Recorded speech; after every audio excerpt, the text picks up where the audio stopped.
السلام عليكم. كل شيء عارف انه المغاربه تيعانيوا من ارتفاع المهول للادويه اللي كاينه في المغرب، وخرجت تقارير كتقول انه الادويه في المغرب هي الاغلى في العالم كامل. طرسيفه مم. دواء ديال الكونسير. مم.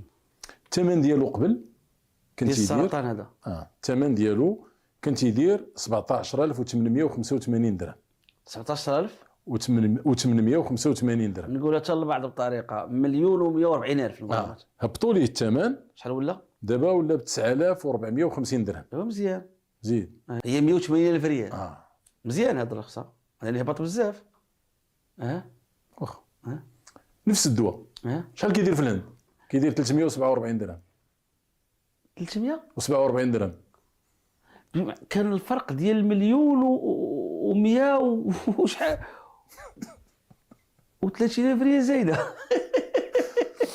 قلت لك الحكومه كتضحك ما علينا. نقدرش نحسبها. يربح الصيدلي في المغرب على الأدوية التي يبلغ ثمنها أقل من 166 درهم ربحه 57%، بينما لا يتجاوز في تركيا 25%، في البرتغال 5%، في فرنسا 21%، أما في بلجيكا فلا يتجاوز 6.42%.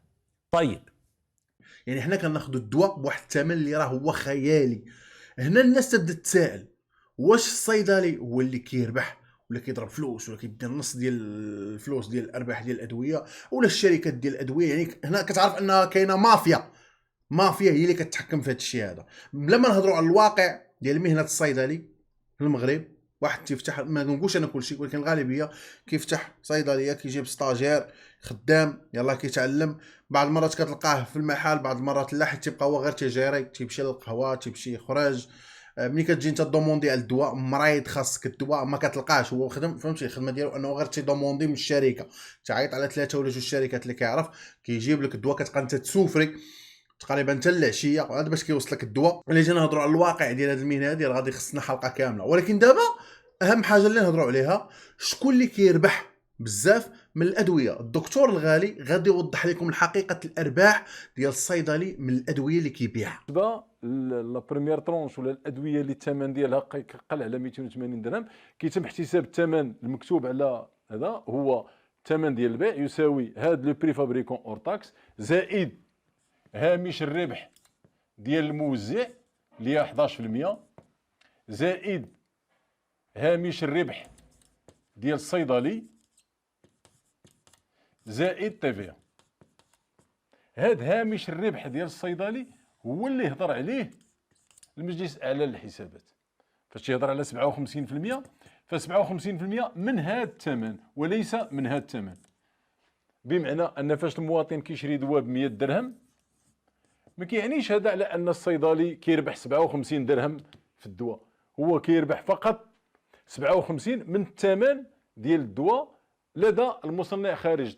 الجزء الاول هما الاثمنه اللي الثمن ديالهم تقريبا ما بين 10 دراهم و278 درهم الى ما كانتش التيفيا، ولا 298 درهم. فبالنسبه لهاد لا طرونش الاولى، الربح ديال الصيدلي او هامش الربح الخام للصيدلي هو 33.90%.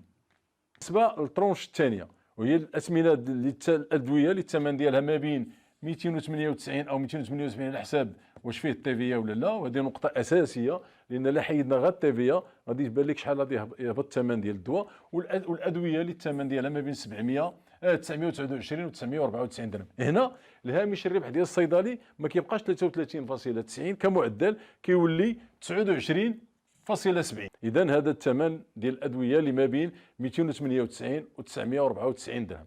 بالنسبه للطرونش الثالثه واللي هي فيها الاثمنه ديال الادويه اللي غاليه اكثر، يعني الادويه اللي الثمن ديالها ما بين 931 درهم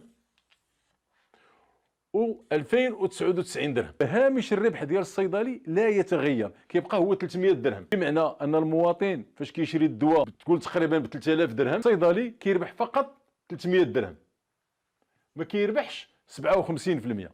اذا هنا كيبان لنا شكون اللي كيربح اكثر، شكون اللي فارض ان الاثمنه ديال هاد الادويه ديال هاد طرونش 3 انهم هم المصنعين او الشركات الكبرى اللي هي اللي كتفرض هاد الغلاء ديال الثمن ديال الادويه، وليس الصيدلي، على اعتبار ان الصيدلي يلا عنده 300 درهم وعاد خصو يخلص منها الضريبه والكرا والموظفين والعمال اللي معاه وكل شيء. فاش كنمشيو للادويه الغاليه، وهذه هي اللي كيعانيو منها المغاربه بشكل كبير جدا. اتحدث هنا على الكاتريام ترونش. هذا الكاتريام ترونش شنو كتعني؟ هما الادويه اللي الثمن ديالهم ما بين 2544 درهم، وباعتبار اغلى دواء حتى لدابا اللي كاين في الصيدليات الثمن ديالو 89716 درهم، تقريبا نقول جايه ل 39 مليون. فهذا الثمن ديال الدواء اللي كيدير 39 مليون، شحال كيربح الصيدلي؟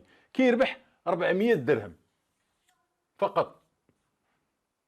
بمعنى فاش المواطن كيشري مثلا دواء كيدير اللي كنت هضرت عليه شحال من مره، مثلا اللي كيدير 5 ديال المليون الثمن ديال البيع ديالو باش كياخذوا المواطن، الصيدلي يلا عنده هامش الربح ديالو 400 درهم. اذا هذاك الحديث على 57% ما كاينش في حتى شي بلاصه، لا في الجزء الاول او الثاني او الثالث او الرابع.